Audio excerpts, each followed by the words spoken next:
សួស្តីអ្នកទាំងអស់គ្នាសូមស្វាគមន៍ចូលមកកាន់វីដេអូ Channel របស់ខ្ញុំបាទ TED Official សាជាថ្មីម្ដងទៀតសម្រាប់នៅក្នុងវីដេអូមួយនេះផងដែរគឺខ្ញុំមកធ្វើការ review អំពីត្រីក្រំព្រៃដែលខ្ញុំចិញ្ចត់បានមួយចំនួនហើយក៏ដូចជាមកប្រាប់ពីតំបន់ដែលខ្ញុំចិញ្ចត់បានពួកវាមកអញ្ចឹងសម្រាប់មួយក្បាលដែលអ្នកទាំងអស់គ្នាបានមើលឃើញដំបូងគេនេះគឺវាជាពូជ Black Ambelis ដោយវាមានសម្បុរពណ៌ខ្មៅនិងមានក្របស្រកាអុចៗពណ៌បៃតងដែលរំលេចនៅលើដងខ្លួនរបស់វាតិចៗផងដែររីឯគ្រឿងក្រៅមិនថារៃក្រមជើងធូរកន្ទុយនិងទង់ជ័យលើគឺស័ក្តិសមនឹងដងខ្លួនរបស់វាចំណែកក្បាលកោងស្អាតរួមជាមួយនឹងថ្គាមដែលមានពណ៌ខៀវអញ្ចឹងនេះគឺជាប្រភេទមុខខៀវខ្ញុំចាប់អារម្មណ៍វាមែនទែនដោយសារតែវាមានភាពក្លាហាននៅក្នុងការអួតដាក់មុខកាមេរ៉ាដែលខ្ញុំកំពុងតែថតនេះហើយសម្រាប់មួយក្បាលនេះគឺខ្ញុំចិញ្ចត់វាបាននៅក្នុងបឹងមួយដែលស្ថិតនៅក្រោយភូមិចាស់ហើយខ្ញុំក៏ធ្លាប់បានផុសវីដេអូទាក់ទងនឹងការចិញ្ចត់ត្រីក្រំព្រៃនៅក្នុងបឹងនោះរួចមកហើយបើសិនជាបងប្អូនមិនទាន់បានទស្សនាហើយបងប្អូនចង់ទស្សនាគឺបងប្អូនអាចចូលទៅទស្សនាបាននៅក្នុង Channel របស់ខ្ញុំបាទ TED Official ផងដែរអូខេឥឡូវនេះយើងមកទស្សនាការ review អំពីត្រីក្រំព្រៃមួយក្បាលទៀតដោយមួយក្បាលនេះគឺជាពូជ Black Ambelis ដូចគ្នាយើងសង្កេតឃើញថាខ្លួនរបស់វាគឺមានពណ៌ខ្មៅរាងដិតជាងមួយក្បាលដំបូងបន្តិចហើយប៉ុន្តែអ្វីដែលយើងចាប់អារម្មណ៍គឺយើងចាប់អារម្មណ៍ទៅលើគ្រឿងក្រៅជាមួយនឹងការអួតរបស់វាហើយបើនិយាយអំពីគ្រឿងក្រៅមិនថារៃក្រមជើងធូរកន្ទុយនិងទង់ជ័យលើគឺនៅពេលដែលវាអួតមកមានការបើកបានធំល្អហើយគ្រឿងក្រៅរបស់វាទៀតសោតគឺសង្កេតឃើញថាមានការរំលេចជាមួយនឹងការខណ្ឌចែកពណ៌ដាច់ស្អាតមែនទែនមានន័យថាពណ៌នីមួយៗគឺរំលេចត្រូវកន្លែងដែលយើងចង់បានអញ្ចឹងណាចំណែកក្បាច់អួតរបស់វាវិញគឺមានការអួតមួយក៏ប៉ុន្តែមានការកញ្ឆក់កន្ត្រាក់ត្រូវចង្វាក់ដែលយើងមើលទៅគឺតាក់ទាញនិយាយទៅវាព្យាយាមបញ្ញែកឲ្យ enemy ឬក៏ត្រីក្រំម្ខាងទៀតមានការភ្ញាក់ខ្លាចអញ្ចឹងទៅហើយសម្រាប់មួយក្បាលហ្នឹងគឺខ្ញុំចិញ្ចត់វាបាននៅក្នុងបឹងមួយដែលស្ថិតនៅក្រោយភូមិចាស់ដូចគ្ន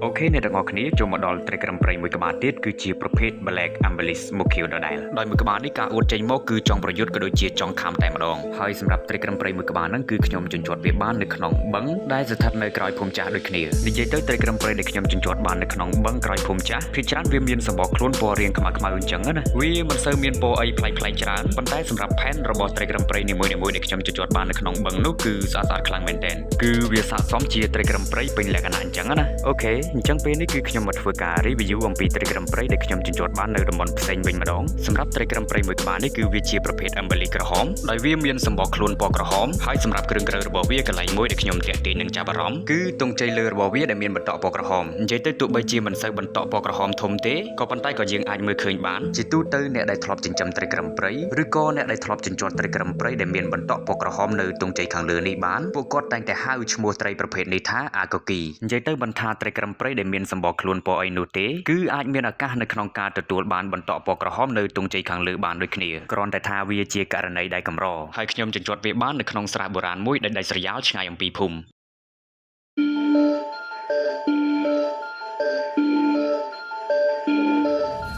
ិអូខេអ្នកទាំងអស់គ្នាខណៈនេះខ្ញុំមកធ្វើការ review អំពីត្រីក្រំព្រៃមួយក្បាលទៀតហើយដោយវាគឺជាពូជ Black Ambelis ត្រីក្រំព្រៃមួយក្បាលនេះគឺមានសម្បកខ្លួនពណ៌ខ្មៅនិងមានពណ៌ក្រហមនៅរៃក្រោមជើងធូបនិងកន្ទុយហើយអ្វីដែលខ្ញុំចាប់អារម្មណ៍ទៅលើត្រីក្រំព្រៃមួយក្បាលនេះគឺខ្ញុំចាប់អារម្មណ៍ទៅលើស្រកានិងជើងធូបរបស់វាសម្រាប់ស្រការបស់វាគឺមានសភាពញឹកនិងថែមទាំងក្រាស់ល្អមែនទែនតាមពិតទៅស្រការបស់វាគឺមានពណ៌ខ្មៅបើសិនជាយើងព្យាយាមសង្កេតមើលស្រការបស់វាឲ្យច្បាស់បន្តិចទើបយើងឃើញថាសភាពនៃស្រការបស់វាគឺមានពន្លឺក៏ដូចជាមានពណ៌ចាំងផ្លាតចេញមកគឺដូចជាអាវក្រោះអញ្ចឹងរីឯជើងធូបរបស់វាវិញគឺខ្ញុំពេញចិត្តមែនទែនដោយសារតែយើងមើលទៅគឺទំនងមានសភាពរឹងក៏ដូចជានៅពេលដែលវាអួតគឺវាបើកទម្លាក់ជើងធូបម្ដងទាំងពីរអញ្ចឹងនៅពេលដែលវាបិទគឺបិទទាំងពីរហើយនៅពេលដែលវាបើកគឺបើកទាំងពីរហើយនៅពេលដែលវាទម្លាក់ជើងធូបទាំងពីរនឹងចុះមកគឺខ្ញុំស្រមៃឃើញដូចជាកណ្ដៀវជ្រុតស្រូវពីរដើមដែលជាប់នៅនឹងជើងធូបរបស់វាអញ្ចឹងគឺមានសភាពរាងកោងអញ្ចឹងណាបើចំពោះអ្នកទាំងអស់គ្នាវិញតើអ្នកទាំងអស់គ្នាគិតបែបណាដែរចំពោះត្រីក្រំព្រៃមួយក្បាលហ្នឹងហើយសម្រាប់ត្រីក្រំព្រៃមួយក្បាលហ្នឹងគឺខ្ញុំចិញ្ចត់វាបាននៅក្នុងប្រឡាយមួយដែលដាច់ស្រយាលអំពីភូម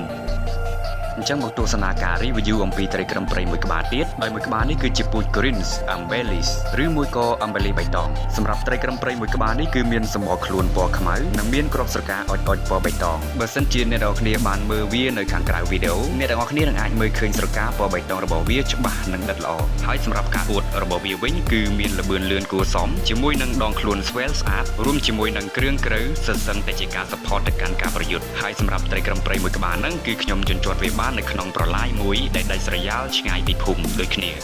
អូខេអ្នកទាំងអស់គ្នាវេលានេះគឺខ្ញុំមកធ្វើការ review អំពីត្រីក្រឹមមួយក្បាលចុងក្រោយហើយក៏យើងចិត្តបញ្ចប់វីដេអូដែរសម្រាប់ត្រីក្រឹមមួយក្បាលនេះគឺជាពូជ Red Embellis ឬមួយក៏ Embellis ក្រហមដោយវាមានសម្បុរខ្លួនពណ៌ក្រហមទោះបីជាវាធ្វើការអួតយូរយ៉ាងណាក៏ដោយក៏មិនសូវឡើងពណ៌ខ្មៅខ្លាំងដែរវាគ្រាន់តែឡើងពណ៌រាងប្រផេះអញ្ចឹងទៅហើយបើនិយាយអំពីគ្រឿងក្រៅរបស់វាសម្រាប់ប្រៃក្រោមមានពណ៌ទឹកប៊ិចលាយក្រហមជើងធូបក្រហមសចុងចំណែកកតុយរបស់វាមានពណ៌ក្រហមនិងមានរាងស្លឹកពូសម្រាប់ការអួតរបស់វាស្លេស្លាមួយមិនសូវជាកញ្ជ្រោលនោះទេអូខេអ្នកទាំងអស់គ្នាអញ្ចឹងផងដែរវីដេអូរបស់យើងគឺបានឈានមកដល់ទីបញ្ចប់ហើយបើសិនជាបងប្អូនចូលចិត្តនៅវីដេអូមួយនេះសូមកុំភ្លេចជួយចុច like and subscribe ដើម្បីទទួលបាននៅវីដេអូថ្មីៗពីខ្ញុំបាទ Head Official ផងដែរអញ្ចឹងជាចុងក្រោយជូនពរឲ្យអ្នកទាំងអស់គ្នារកស៊ីទទួលទានមានកម្លាំងរុញច្រានទុកឲ្យខ្លាចទៅជាការសប្បាយទោះបីជាយ៉ាងណាត្រូវតែឃ្លាតឆ្ងាយពីបរិយាគ្រិញ្ញានុភាពកច្ឆាលបែងហឹង្សានិងបរិសង្ហាដែលមានចិត្តសាវ៉ាយ៉ាម៉ាហេរ៉ូអ៊ីនជាមួយនឹងគ្រាប់មីនមិនទាន់ផ្ទុះផងដែរជួបគ្នានៅវីដេអូក្រោយជាមួយនឹងខ្ញុំបាទ Head Official Bye bye